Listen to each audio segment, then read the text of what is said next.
Hey, everybody, this is Adam Strum, and we're about to go cruising into a better financial future with your host, Kim Cruz.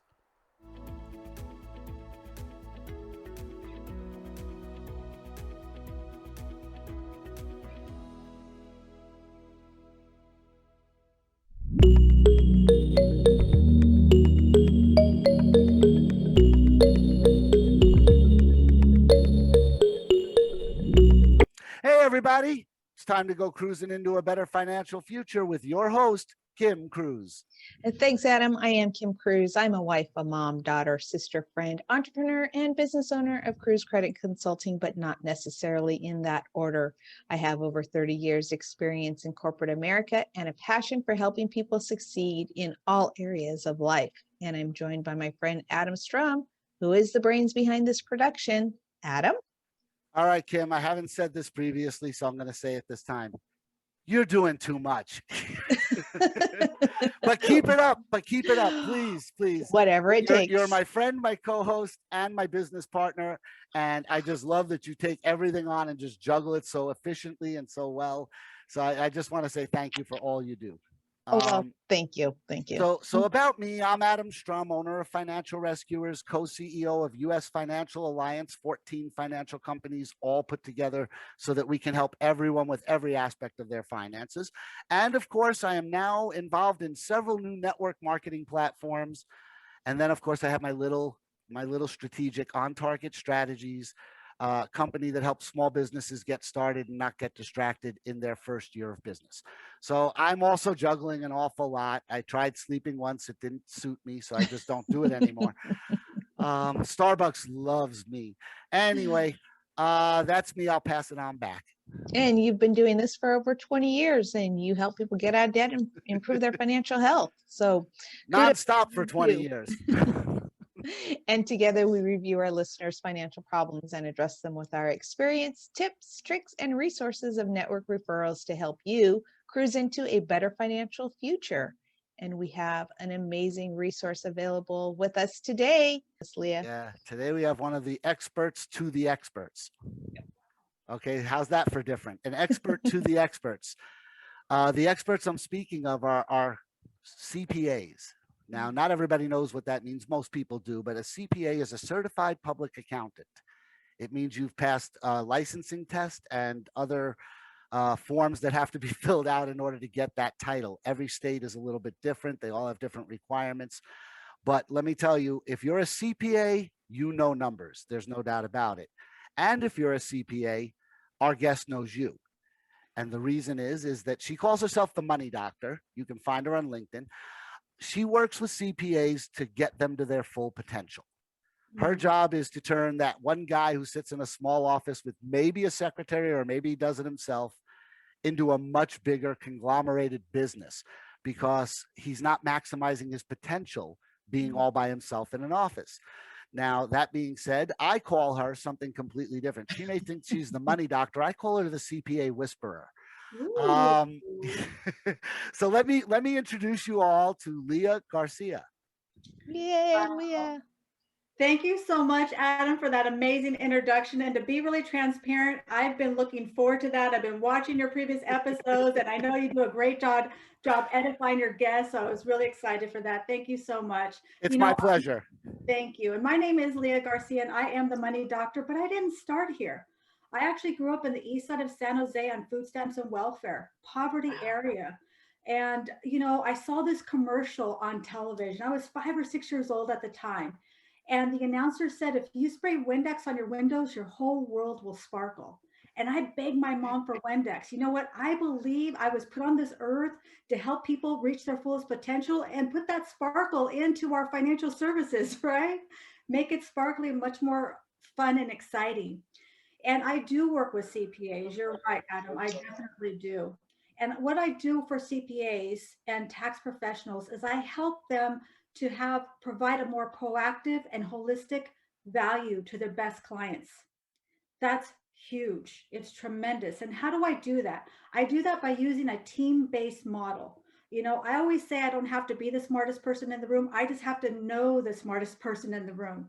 And what I help CPAs do is to have a local team of specialists, but also create a national team that of all kinds of different advisors and services at their fingertips. It's like having these advisors on retainer for their clients, for their best clients. And I say their best clients, but you know, a lot of times people think of these services as they have to have a certain income or a certain price point, or be at a certain business level. But I believe every single one of us deserve to have these services provided to us through our financial experts and our tax planning professionals as well. That is incredible and excellent. I mean, to think about that in terms, you're creating a network that is not network marketing, just a network of superstars that can save each other when they need, like a good basketball team. Um, Yeah. I'll let Kim talk. Well, absolutely. I love your introduction as well, Leah. I am going to go by stock in Windex because um, I absolutely love what you said. And check out my future posts because I am going to use that if you don't mind. Make your whole world sparkle. Get your Windex. I'm all about motivational things like that. And you are definitely providing a valuable resource to people. And again, we talked about this earlier. People don't know that these resources are available. So my head is spinning with all of the CPAs and tax preparers, which are different, Right. that don't know you are available. So they're definitely going to be instructed to watch Thank this you so video. much. So Yeah, I'm excited. I'm excited to absolutely. have you address some of the questions that Adam and I have been approached with. So this will be We, fun. we dug through all of our emails because at Cruise Credit Consulting, she gets a lot of questions about taxes and tax accounting. And of course, being part of US Financial Alliance, I work with several CPAs. And I think I told you in one of our conversations, my longest standing friend, someone I went to first grade with back when we rode Stegosauruses to school. His name is Ira, and he actually just tried calling me, which is kind of funny. He is an ex-auditor for the state of New Jersey and an accountant himself.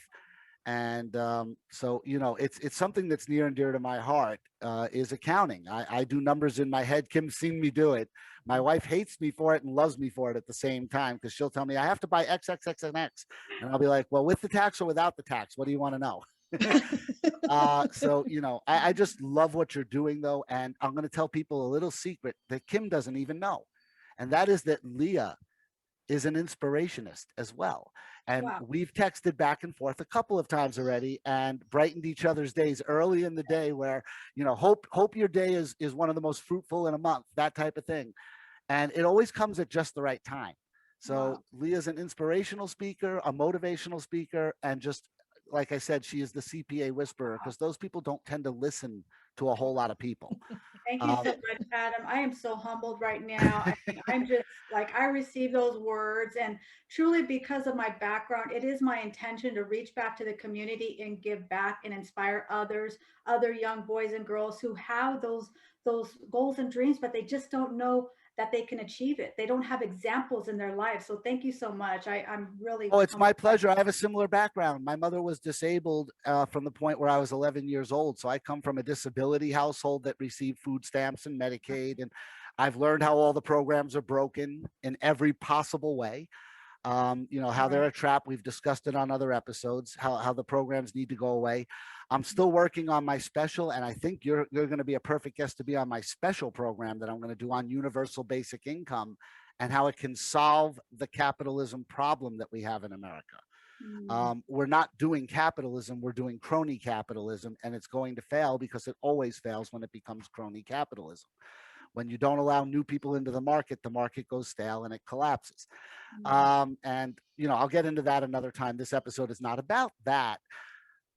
Kim, would you like to talk about our article for I today? will. Yeah. Adam, you picked out a great article. It is from Credit and Collection News, and it's U.S. foreclosure activity continues to increase despite the government moratorium. And every episode we talk about the the hardship that people are going through. And it breaks my heart to see people in financial distress and losing their homes. And we hear about the stop on foreclosures that's happening. However, this article shows something a little bit different. It was interesting to note that these foreclosures, the average time frame for these foreclosures that are closing now are over 900 days old. So this actually did start before the pandemic, and a lot of them are abandoned or vacant properties. So that's one thing to note, that even though the headline is a little bit different, that is happening, but people are still in a world of hurt. And I think we're going to be seeing quite a bit more as soon as this moratorium is lifted, because people just can't catch up and they're having a hard time with forbearance. We had a guest or earlier, actually yesterday, where we talked about the banks. As a consumer, you feel like the banks are doing everything they can not to approve your loan, not to approve your modification, not to approve the forbearance that you're requesting. So I think this is just the very tip of the iceberg, and it's going to just explode by the end of the year with foreclosures. Yeah, definitely. Go ahead, Leah, give your opinion. I'll go last on this because I found the article and yeah, it's definitely to me, when I think of this, these are the average families that are on the threshold of the and threatening with these foreclosures. I was talking to one of my colleagues, although this isn't my area of expertise, it definitely is a topic that is in the news, and I research things, and a lot of experts I hear are on two sides of the fence. Some say there aren't going to be any foreclosures and we're going to get it resolved, and other people say there's going to be a market crash, and it's kind of all over the board. And I research many different resources, and I was speaking to one of my colleagues who happens to live in Arizona yesterday, and he was telling me that foreclosures are actually happening right now today for the average family in Arizona in droves. So my interpretation is this: basically there are loopholes and workarounds and ways for that landlords and banks are finding to go ahead and proceed with these foreclosures, and it's going to hurt really the average family is really what it comes down to. Are there some resources available? I believe that they are, but are they accessible? Are those resources available to the average family who really doesn't barely even know how to balance a checkbook? Can they really work their way around this and understand all the dynamics of going through these processes of the forbearance and the adding your loan on the back and creating a 40-year mortgage? I mean, I just don't know how many families really have the aptitude to be able to do that. And that's not any disrespect. I'm just saying that we don't have the financial education as a whole. I know professionals who can't navigate that process. So Exactly. Yep. Right. it's a rough process. Here, I'm gonna tell everybody flat out. So this way they can tell me how wrong I was or how right I was 16 months from right now. Does everybody remember 2008? Because I hope you do, because it's going to repeat, and it's going to be worse this time than last time. And that's just a fact. Anyone who knows anything about general finance, budgeting, and economy, not just finance, but economy. Our economy is going to tank, and it's going to be severe. Here's the problem. And I'm going to put it in a nutshell. I'm going to take less than 2 minutes to do it because I want to keep this episode to an hour like we try.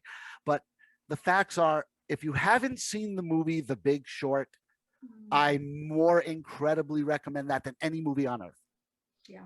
Because it'll help you understand what went wrong in 2008 and how one person knew it was going to go wrong long before it did. And he made $1 billion+ off knowing that. And it was obvious to anyone who wanted to actually sit down and look at it. Right. It wasn't obvious to anyone who's like, oh no, the money train will just keep coming every day, 5 and 3 o'clock and 5 o'clock every day, just dropping off hundreds of thousands of dollars. It doesn't matter that we're selling homes to people who can't pay for them. Yes, it does. It matters a lot that we're selling homes to people who can't pay for them.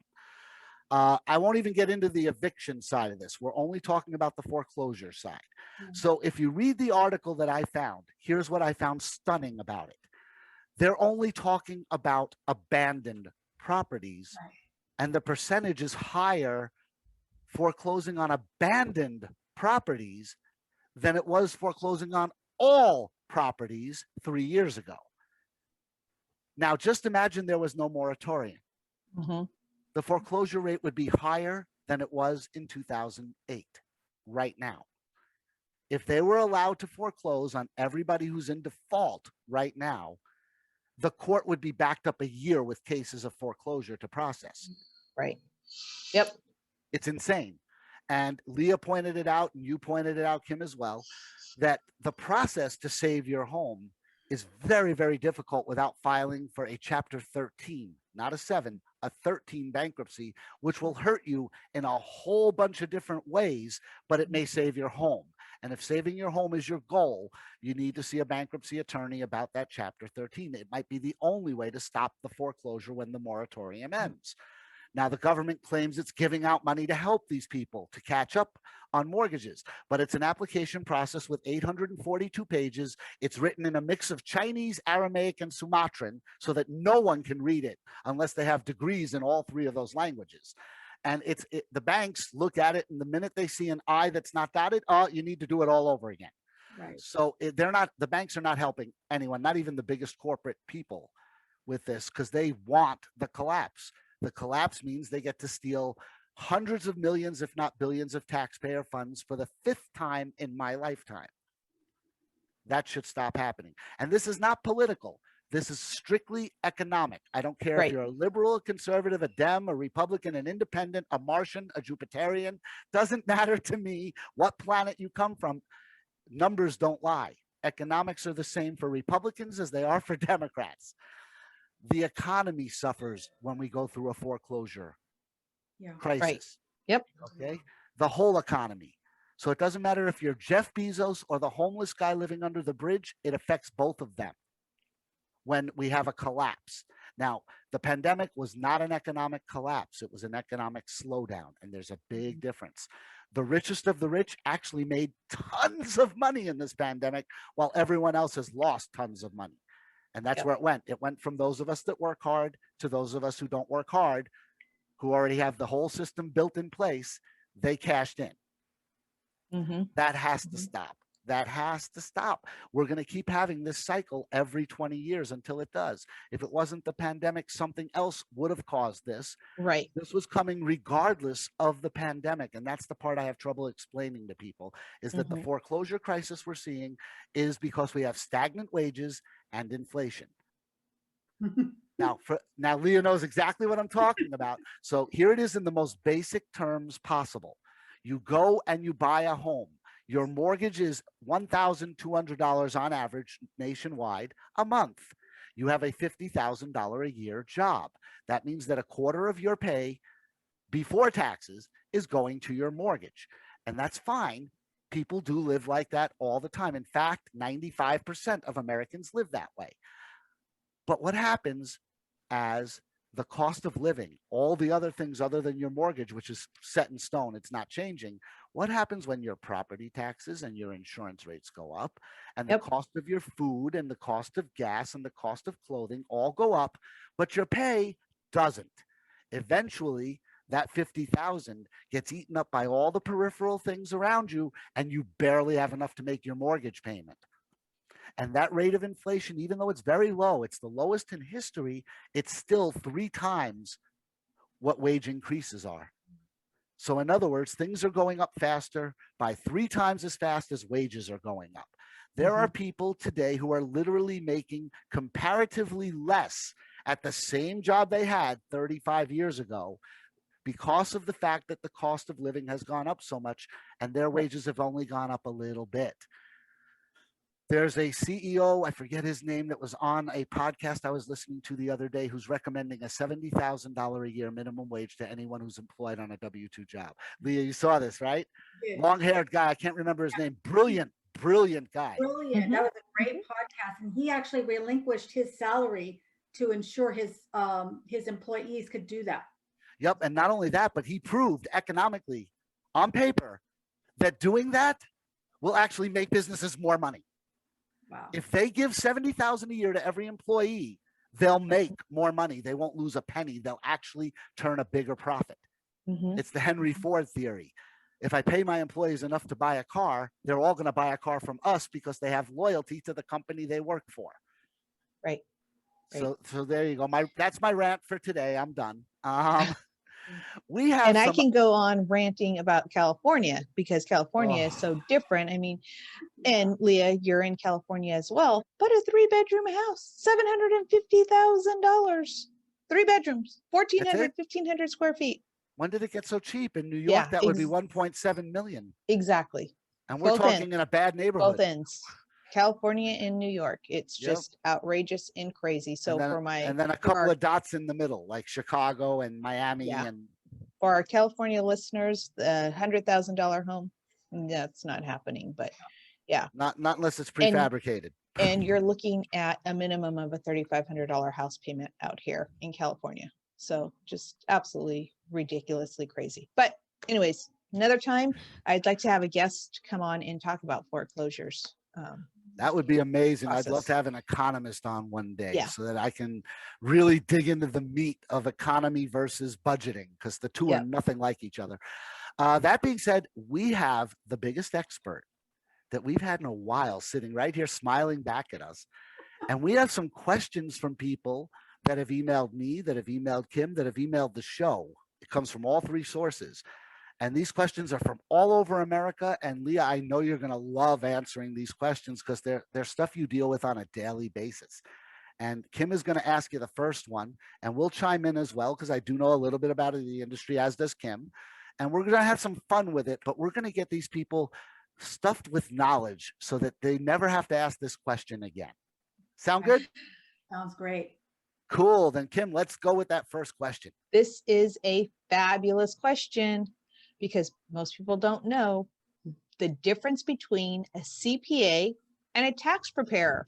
They're not the same thing. What's the Right. difference? Yeah, well, first let me say this is not tax or legal advice, right? These are my opinions and all of that. Consult your advisors and your own CPAs and tax professionals. So yeah, there's several levels of expertise when it comes to CPAs and tax professionals. A CPA has gone through 150 hours certification and a very, very extensive testing to be able to have that designation. And was it accountant? A tax Tax preparer, preparer or like somebody CPA. from And H&R actually, Block. yeah, there is a difference. CPA, tax preparer, and accountant. Right. So tax preparers gone through some tax classes. They may or may not have those designations.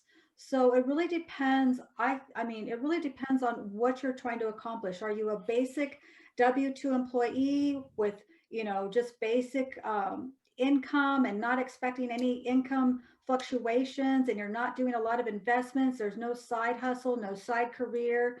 That may be just fine for you. But if you're somebody that is self-employed, you plan and intend on expanding. This is the way I think about it. Are you going to be growing your income and what you're doing? If you are, then you want someone, a professional, who's going to be able to address those concerns and grow along with you. That's really in a nutshell. Mm-hmm. That's a really good answer. I just want to clarify that this question came from Norman out in Kansas. So go ahead, Kim. No, you're absolutely right. If you are just a W-2 income, single person, don't have a whole lot of deductions, tax preparer would suit you just fine. But once you start getting into the additional streams of income, even a family and your deductions that you're taking with your family, an accountant or CPA, better yet. And definitely if you're a small business, you need to have the resource of a CPA behind you. Absolutely. That is a must. That needs to be in your network of resources to help run your business. Totally. I totally agree. And I agree with everything both of you said. I'm going to make the designation even clearer, but I'm also going to make the disclaimer even clearer. We say this on almost every show. Nothing that is said here today can be construed as tax advice, legal advice. We are not licensed tax professionals. We are not licensed attorneys. We know an awful lot about both fields because we work with hundreds upon hundreds of licensed tax people and licensed attorneys, but we are not one. So this is not legal advice. This is not tax or accounting advice. That being said, there are three levels. There are three levels. We have tax preparer who takes a few classes and knows how to literally do data entry into a preset software that will spit out your taxes. And maybe they also know how to correct a few errors that come out of that type of software. And errors do come out of that software. Trust me. There are more audits from people who go to tax preparers than anywhere else. Now, that's one level. Next level is an accountant. An accountant went to school and got a degree in accounting, maybe even a master's, or in some cases, even a doctorate in accounting. But they chose not to become a CPA, which is a licensing from the state. Okay, that's the next level, is you go and you prove everything you learned in school to the state, and the state gives you a special designation. And that designation allows you to do even more for a client than a regular accountant can. I have studied this, Leah. I know you're like, wow, that's pretty good. I have friends who are accountants and friends who are CPAs, and one friend who's a tax preparer. And I kind of laugh at that because it's a data entry job. Stop making yourself feel more important than you are. And I don't disparage that. It's a job. Anybody who has a job, you're doing good. I mean, you have a job. It's great. Tax preparer jobs, though, are only 4 months a year. And so what do you do with the other 8? And so I look at it that way. I'm like, the other 8, come and see me. I have a lot of opportunities for you to own your own business and not have to worry about someone else paying you. Yep. And so I love it. Kim has those opportunities. I have those opportunities. And even you, Leah, are connected to a few of those opportunities. I know, because I've met you at a networking event. And I'm glad I did. You were in a breakout room with me, and that's how we met. I met Kim when I was shaking my can on the 101 in California, and she drove by. But you know, we have a lot of fun here. I love to have a little bit of fun at my own expense, especially. But that's the designation, Norman. So seriously speaking, it's real easy to figure out which one you need. Leah said it best. She's like, if you're a W-2 employee with no side hustle, you can either do a 1040 easy yourself if you just take a little while to read the form. They're not that hard. Or just go to a tax preparer. The only trouble is thanks to the 2016 through 2020 administration of this country, you no longer get a credit for the amount you pay to your tax preparer. So it's become more valuable to do it yourself. You used to be able to deduct the amount you paid your tax preparer. You cannot do that anymore because it was more important to give money to billionaires. So just keep that in mind. You know, that's what the tax cut bill did. It eliminated the deduction for you, the working person, going and paying your tax preparer. That's just one. There's a whole bunch. I'm not getting into the others. I'm just talking about this. An accountant is good if you have other things going on. That's when you have your side hustle, not when you're running a business, but you have your little side hustle. You do DoorDash on the side, or Grubhub, or any of those things. Then you want an accountant to look at it, because there are deductions that the softwares won't notice that an accountant will. Now, if you decide you're doing DoorDash and or Grubhub, and then your kids who both have driver's licenses are going to do it with you so you can accept more under your ID, which doesn't violate some of their terms. Now you're running a little business here. It's a family. Now you want a CPA, because they're going to learn, they're going to help you learn how you avoid the pitfalls of running that small little business you built. If you're a network marketer and you have a downline of more than 5 people, you want a CPA. That's my advice. It's just advice. Again, I'm not a licensed professional, but that's my advice. I find that people run into problems if they don't hit that level and change from what they're doing to what they need to be doing. So that's my answer to this question. Oh, Adam, I totally agree. I love what you said. And the key is that if you don't intend to do anything different, otherwise, you know, and who's that? All of us are trying to strive and get better and grow and learn, right? Are you kidding me? My cat has a side hustle. And he's 14, which makes him an ultra senior citizen. There you go. All right, so I think I'll ask question 2, just for fun, for kicks and giggles. There you go. Here we go. We have Lydia in South Carolina. And Lydia, I hope you get the chance to go down to Myrtle Beach every spring, because it is just gorgeous in Myrtle Beach in the spring. near the end of May. But you're asking, what's the best way to find a CPA that you can trust?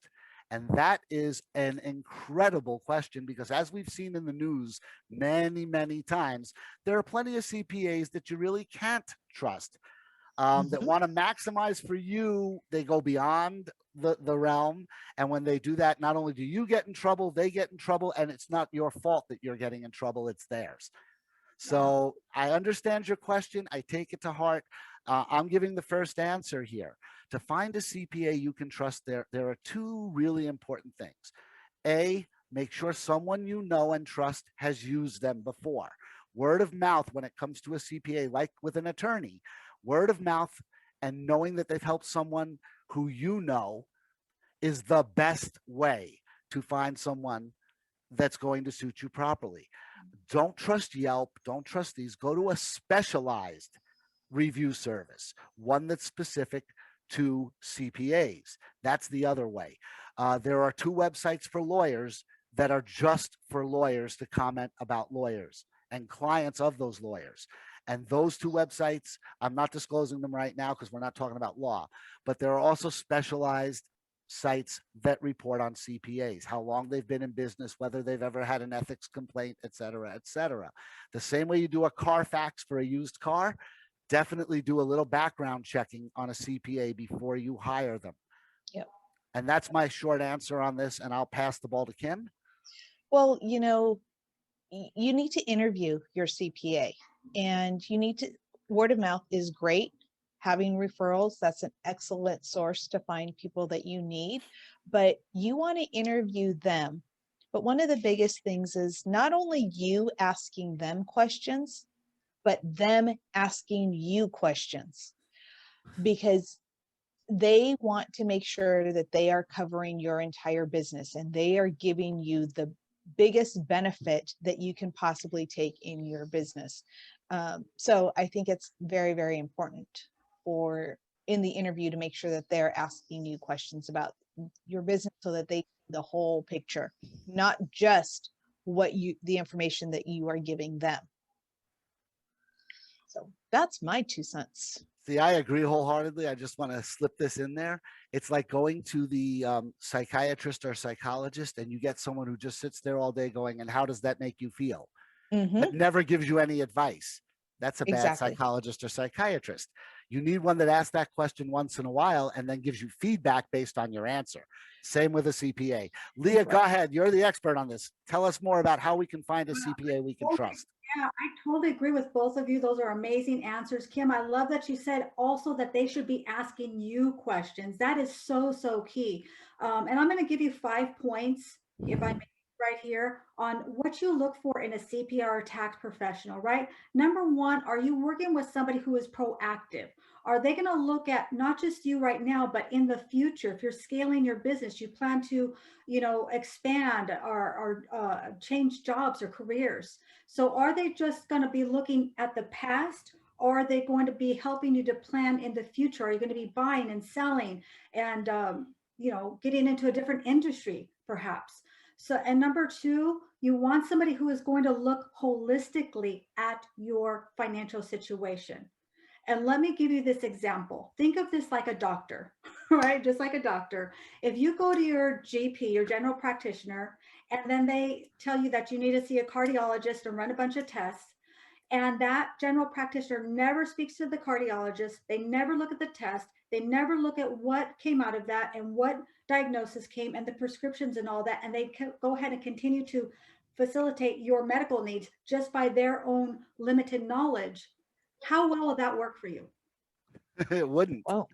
That's called malpractice. I think it's what that would be. Right? So you want someone who's going to look at your financial situation, your tax situation, and holistically. And number three is, do they have a team of specialists, kind of on retainer? That if you were to have a situation, maybe you did need legal advice, maybe you did need a business advisory, maybe you did need a trusted insurance person. Do they have those specialists, not just as a referral, as in here's a card or pick one of the 3 cards, here's 3 names of people I met in a networking thing, which there's nothing wrong with that.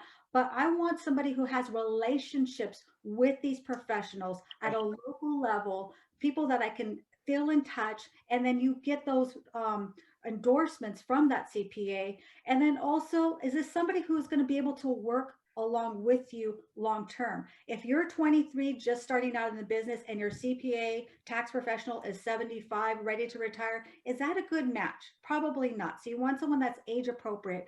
And the most important thing is, I would ask, who do you help that's in my same industry? Do you have clients that specialize in what I do? Are you familiar with my widget company? Because there's 72,000 pages in our tax code. Every industry has specialized components to that, and you want that tax professional that can grow with you as you expand your business. And then the bonus on that is, do you like and trust them? Right? Absolutely. Yep. Your intuition, because you're going to have to disclose all of your personal information, your businesses, your financial plans, just everything about you financially, and what your plans are in the future. You're planning on getting married, sending your kids to college, expanding your business. And if that, you don't feel comfortable with that tax professional, you're not going to disclose all of those pertinent details that can help that tax professional to properly guide you. Mhm, mhm. Leah, you went into such detail that is I love the such 5 points. valuable. Yeah. I wrote them down. That's what I was holding up. I actually wrote them down because I want to be able to tell this to my clients who ask me in the future about this. So there they are: proactive, holistic, specialist team, work with you, not for you. And of course, be qualified for my situation was number 5. Yep. Be someone who works And on what I need. when you're interviewing somebody, if you don't feel that connection, there is nothing wrong with not staying with them. My husband and I actually, at a very early stage in our marriage, we went to a tax preparer, and he prepared our taxes and everything, but we were not comfortable with what we owed. And we actually took it to another tax preparer, and they actually asked us questions. What about this? And what about that? And what about that? And it changed our whole tax situation tremendously in our favor. So don't feel that you have to be stuck with the tax preparer, CPA, or accountant that does your taxes. Feel free to move on and find somebody else. Wow, Kim, that's huge that you had the courage to do that. So many people don't even think of doing that, or don't even have the confidence within themselves. Listen, always get a second opinion, right? Always get at least 3 quotes when you're doing anything, whether you're getting a mortgage or whatever you're doing. Get 3 quotes and at least get a second opinion at the very least. So that's awesome that you did that, Kim. Yep. Yep. Change things around dramatically for us. Oh, definitely. Definitely. I am so happy. I'm surrounded by such brain power today. It amazes me. Kim, we have a great question on that third one. Yeah, this is from Dijon in Vermont. Does it matter if my accountant is certified or not? Wow. And I'm going to toss that to you, Leah, for you to. Yeah, I kind of default back to, what are you doing? Or you're just a W-2 with a very, very level type of income. Somebody who's certified has a higher threshold. If you were to be audited, is this something that is important to you? I mean, I don't want to give advice to tell them what they should or shouldn't do, but really it comes down to, you have to ask yourself some questions, just like Kim alluded to, and really decide, what are you trying to accomplish with this? Is this just somebody like Adam was explaining, that you just want somebody who puts the numbers in and spits the numbers out? Or do you need somebody who's going to be there long term if something does happen to you financially? Those certifications are very important. There's many different certifications: accountants, enrolled agents, CPAs, and there could be a mix of different things. But it really is going to come down to, who are you going to trust when things go wrong? Right? Because everybody's wonderful when things go right. Life is easy when things go Yep. right. Yep. We love that, right? But things happen. People get audited. Things happen, and buttons are pushed in the wrong situation. So then what do you do? Right. Right. And by the same token, just because they are certified doesn't necessarily mean that they are the right fit for you also. No, that's good. My backup background is up again. Yep, raise the roof, Leah. I'm all for you. So here we go. I'm going to answer this question, and remember, I am not. This is the fourth time I'm saying it. I'm not a licensed person here, but I'm going to tell you, there's a short answer here. You asked if there's a difference whether or not your accountant is certified or not. The short answer is no. It doesn't matter.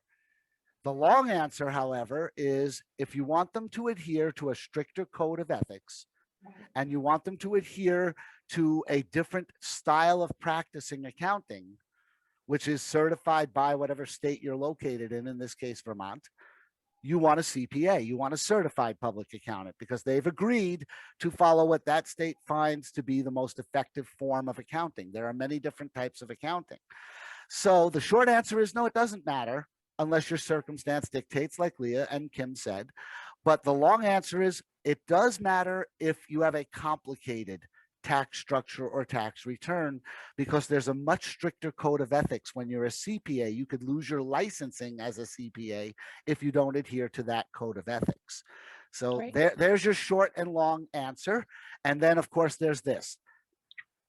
Yep. If you're running a business, we're talking a different reason than I usually put this up there, but this still applies, which is if you're running a small business, no matter how small, even if you're running a micro business, like I said, a micro business is driving for DoorDash.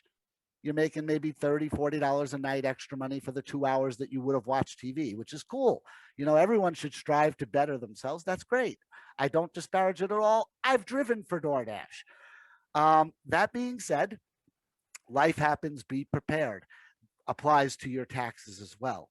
See, when you least expect it, when you think your return, because you only had one W-2 and nothing else, there were no dependents, this is the simplest tax return I've ever, that's the year you'll get audited. And will the person from Jackson Hewitt or H&R Block be there to support you in that audit? And even if they are, do they know how to go face to face with the guy who's going to bring the tax book with the 72,000 pages? Okay. Right. Do they know what's on page 712 that gets you out of the problem of not having your receipt for X or Y deduction? Probably not. So, you know, there's good reason whenever you're doing more than just a regular, simple 9-to-5 W-2 job to look for an accountant. And as you grow further, look for a CPA so that that standard of ethics is behind you. That's it for me.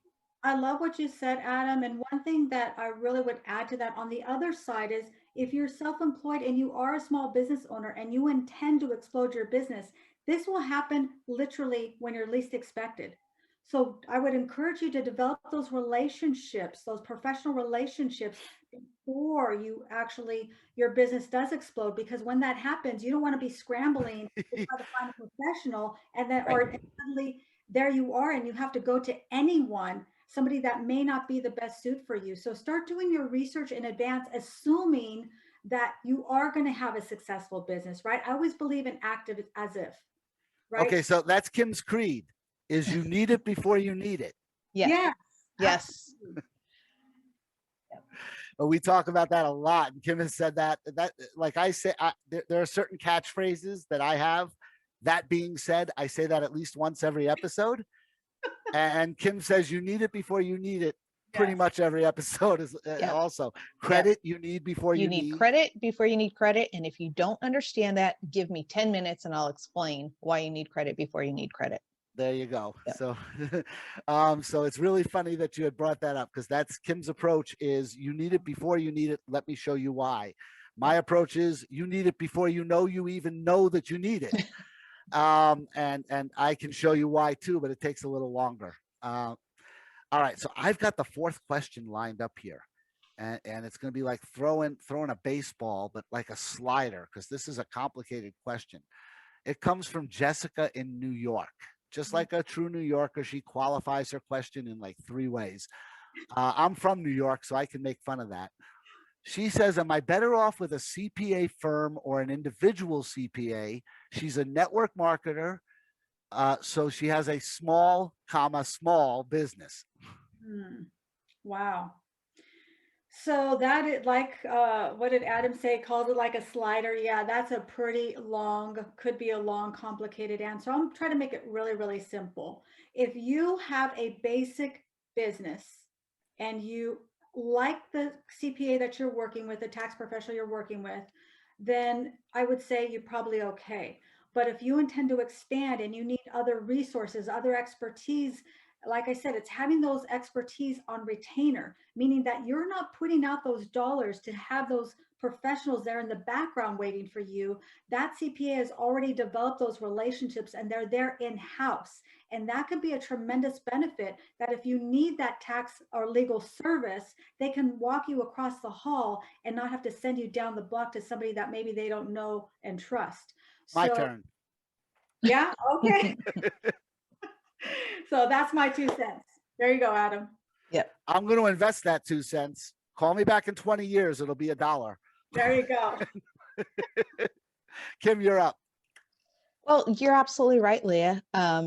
You want to anticipate what resources you will need and what resources does your CPA have available. If it's just an individual CPA, more than likely they don't have the resources that you may need down the road as your business expands. Being a network marketer, your business can absolutely skyrocket and explode. That's why I'm in the network marketing industry. I have seen people rise and fall several times, and there are more women millionaires in network marketing than in any other industry. So One of them's going to Jessica, be our guest soon. Jessica in New York, anticipate that your business is going to explode and get that CPA from, again, this is just my 2 cents. Get the firm behind you so that you are already prepared when your business skyrockets. All right, my turn. And I'm going to make this the simplest answer of the day. Jessica, what happens if you like both vanilla and chocolate ice cream? When you go get your cone, you ask for a scoop of each. Why not find a CPA one-on-one that you can work with who's attached to a firm? And this way you have the best of both worlds. You Yep. have that one-on-one connection with a CPA, and you know that he can bring you to the firm and expand with you, and you don't have to go changing, because like a doctor or like a lawyer, once you have a relationship with a professional like a certified public accountant, you don't want to have to start over from scratch. It's just like going through a divorce and finding a new mate. It's really tough. These are relationships where you've divulged a lot. I mean, some people tell their CPA more than they tell their psychiatrist or their bartender. And they have to know it because it's important, because money might have come out of it, and that money has to be taxed or not be taxed, and has to include in your total income so that we know where you fall on the tax brackets. So that's the simple answer is, Jessica, stop trying to choose. Go get both. I love that answer because I believe in both. I'm a both kind of girl. So that's a mic drop on that one right there, Adam. Thank you. Thank you very much. I try, and sometimes I even succeed. That's going to be my new background soon. I try, and sometimes I even succeed. There you go. All right. So we have one more question, right? Yep. One more question. I'm going to throw this out. Tony in Illinois. Aren't CPAs very expensive? Well, you know, let me ask you a question. Is how much money are you making from your income on your business? I mean, this is one place where you should not bargain shop. It really isn't, because you're paying for their expertise and their knowledge. And there's just there's no easy way around that, right? A lot of CPAs will allow you to make payments. Maybe if you need to do that, plan in advance, start putting money away as you're putting away your money for your taxes. Put a little extra in there to prepare so that you have those resources available to you, because you can't, like I said, this is an area that you don't want to bargain shop. You're looking for that trusted relationship. You're looking for someone who's local to you. If they're hours away, are you going to feel comfortable making that drive multiple times a year if need be? So, you know, expensive, you know, but price is only an issue in the absence of value. If you don't think your CPA is of value, then it is going to be an issue. But that CPA is bringing value to you, then it's going to be, you know, minimal. It's going to be well worth the investment. Exactly. Adam? Stop thinking about price. It's not about price, period. That's what Leah was trying to say in her way. Here, I'll give you a quick example, Kim. What's your favorite restaurant out there in California? Oh my goodness, I couldn't even tell you. I have so many. In the last 2 weeks, I think I've eaten All at right, every single one of them. I'll narrow it down for you. Your favorite Italian restaurant? Okay, favorite Italian restaurant would probably be Agrusa's, or Agrusa's is really good. we'll go Best chicken with parm Agrusa's. in the entire valley. But that's a good choice. So now, if I tell you, look, you can go out to dinner to Olive Garden or to Agrusa's, which are you going to choose? You're going to go to Agrusa's. And you're going to go to Agrusa's, and it's going to cost you 3 times what the Olive Garden would cost you, but you're going to go there because you like what you're getting there. Right. And Olive Garden can give you a similar product. It won't be the same, Mhm. that's for sure. It's not a homemade sauce like the one they make, and it's not. It doesn't have the zing. But the point is, you choose to go where you like what you get. Right. So that's what Leah was saying, and that's why I held up my sign. What is peace of mind worth? What is Mhm. peace of mind worth? To me, it's worth a penny or $1 million, depending on who I'm getting it from. Right. Right. I'm not going to cut corners on something like taxes. The IRS is just way too powerful, and I'm not looking to do battle with them on my own. I'm not Sheldon Cooper from Young Sheldon. That last night's episode was all about him fighting with the IRS, which was kind of fun to watch. And he won his battle. Of course, Sheldon Cooper never loses. But the point is what is peace of mind worth? Is it worth spending that extra $40, $50, or is it worth maybe even contracting them? You want to Mhm. save money on a very high level CPA? Contract. Sign a yearly contract where you pay them a little bit each month for a year, and they will give you almost unlimited service for that because it guarantees them some income. CPAs make most of their money in the same 4 months that tax preparers do, but they happen to be there year round because they're there to help you with structure, there to help your CFO, et cetera. They have more to do than a tax preparer, but the bulk of their money is made from January 1st till May 1st. That's Exactly. where the bulk of money is made. After that, it's mostly following up on questions and issues the IRS sends back to their clients. Mhm. I do Mhm. understand how it works. Leah's smiling because she works with them. This is her busiest time of year too. And actually, her busiest time of year, considering what she does, is probably August 31st until December 1st, because that's when they have the most time to listen to what she can offer them. So, Mhm. she has an opposite attract type thing going on there. But what is peace of mind worth? And always Right. remember, when you get to choose between your favorite restaurant and the fast food version of it, which do you choose? You Yep. choose your favorite restaurant for a reason. You choose Yep. your favorite CPA, accountant, tax, whoever it may be, for a reason. You trust them. You've gotten to know them. And that's pretty much the best answer I can give. That's Let a me great just answer, Adam. I love it. throw my 2 cents in, is that when it comes to this topic, this is a cost of doing business. You are going to have a cost. This is going to be a line item in your budget, cost of doing business. And like with most things, you get what you pay for. So understand that if you're paying very little, there's probably a reason for that. So just consider that as well. Get And what you pay just for. be careful that your accountant's not named Marty. I'm glad both of you got the Ozark reference. So Um, that's our final question, but I want to turn it back over to Leah to tell us a little bit more about what you do and how you help CPAs. Absolutely. Thank you so much, Ken. Let me just say, both of you did amazing, amazing answers. I learned so much from you, and I believe that givers gain. So I want to be of service and value to your viewers. And what I would say is, I help CPAs, just what Adam was alluding to, is to have more value for their best clients. So how do they do that? It's by creating a virtual family office.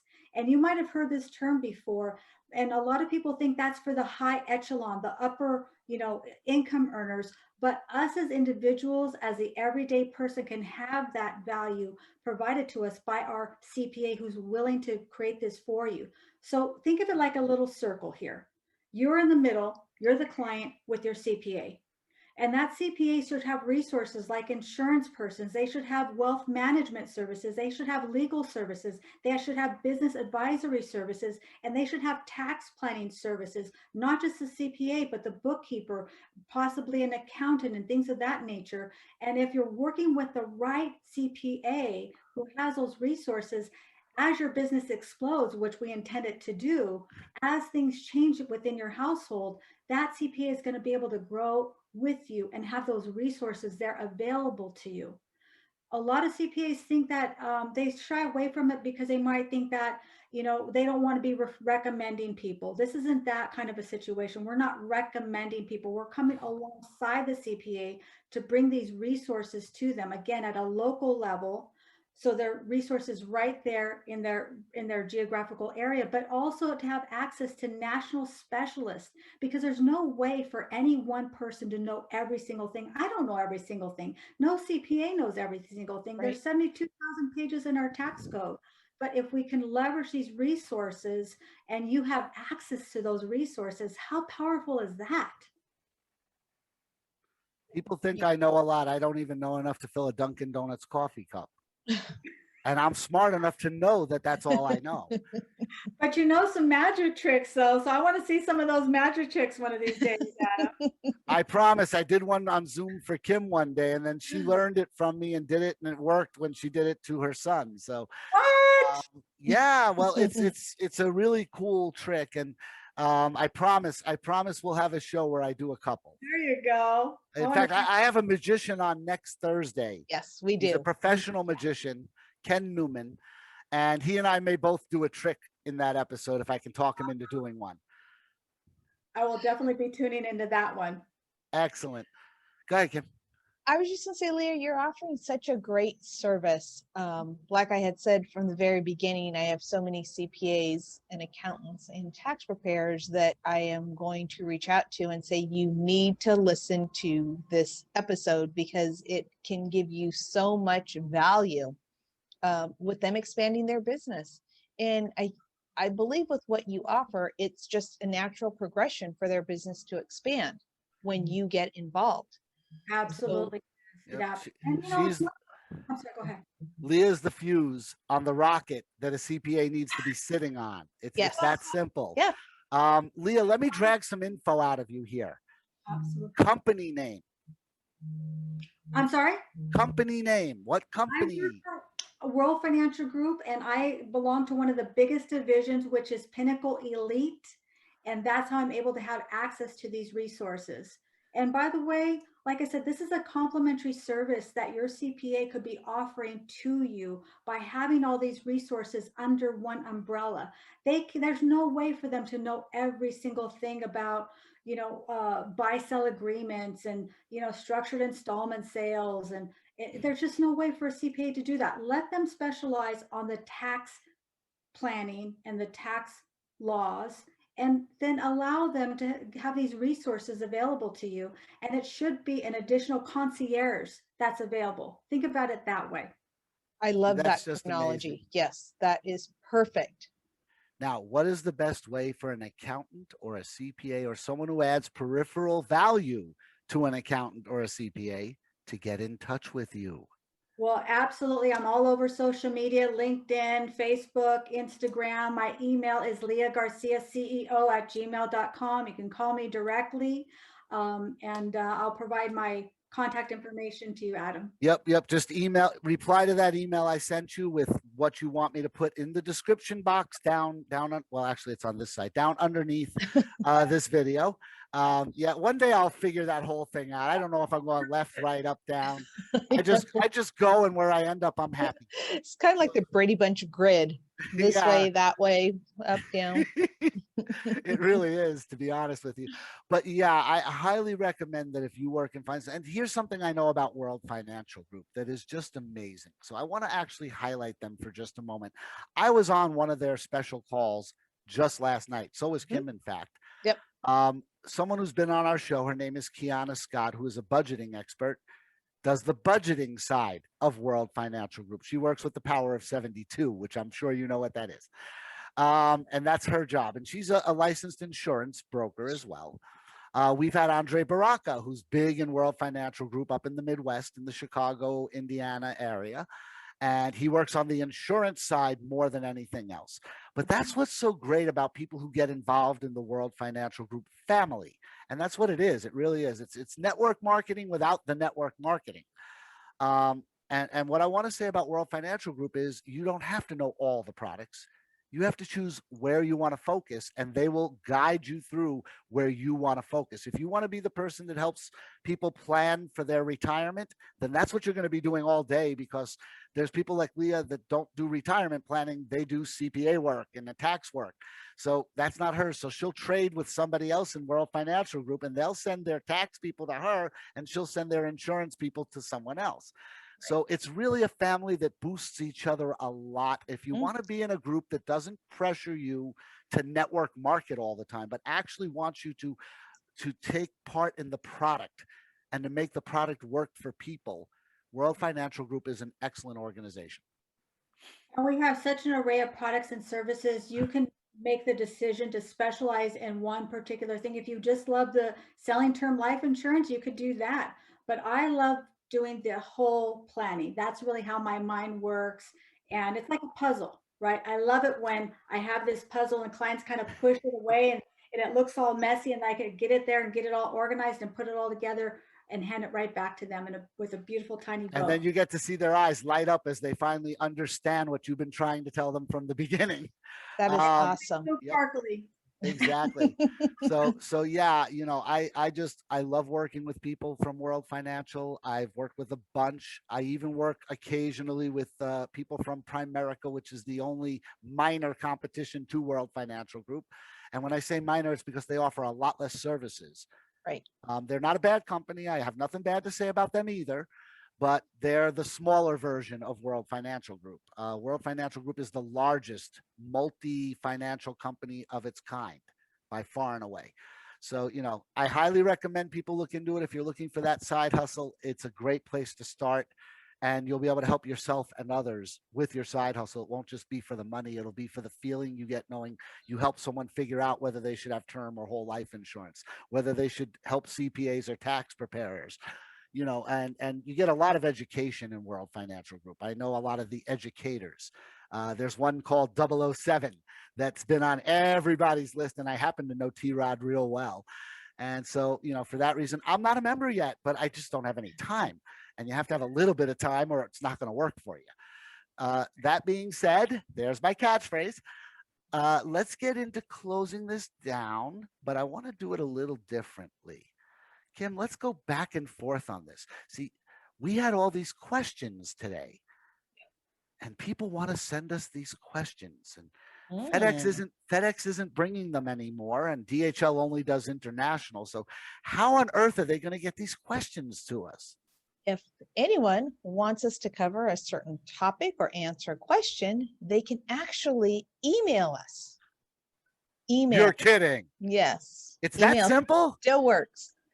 And they can email us at questions@cruisin' into a better financial future. That's cruisin', CRUZIN, into a better financial future. And we will address them on air with one of our guests. Okay. And how's that? That was perfect. Now I'm going to tell them the big secret that they could reach us directly too.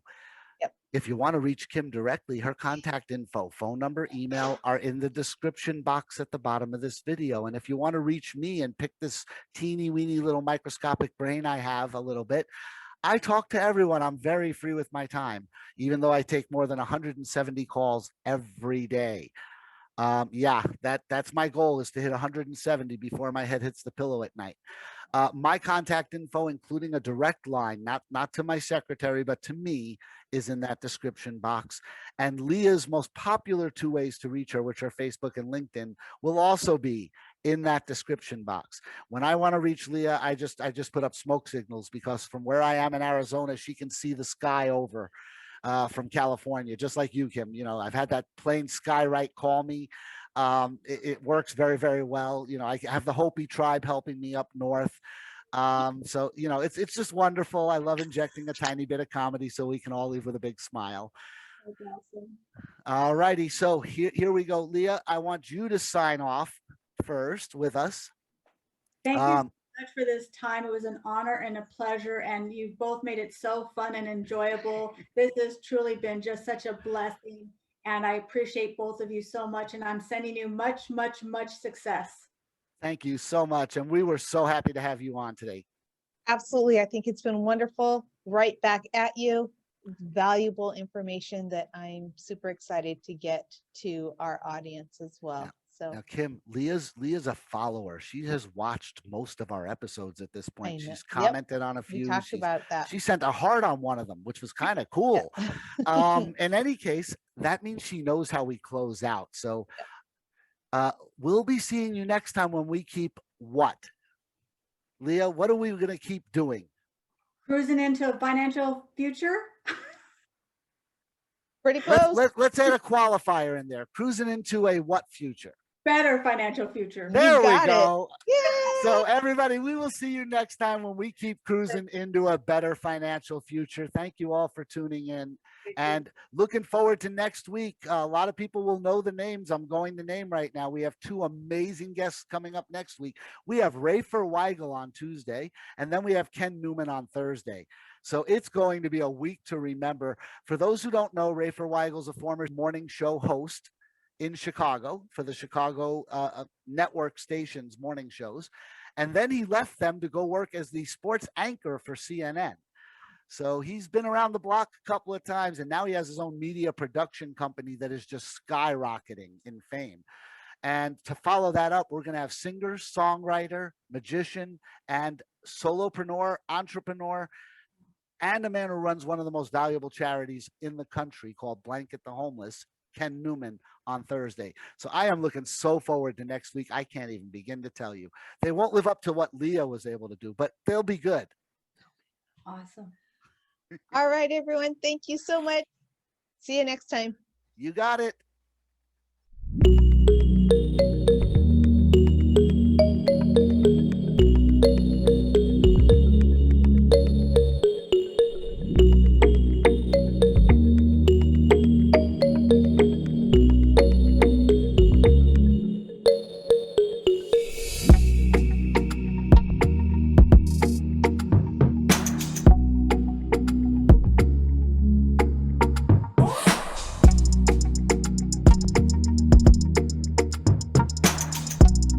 Thank you for being a part of Cruising into a Better Financial Future. Don't forget to hit subscribe so you don't miss a future episode. We'll see you next time. Bye.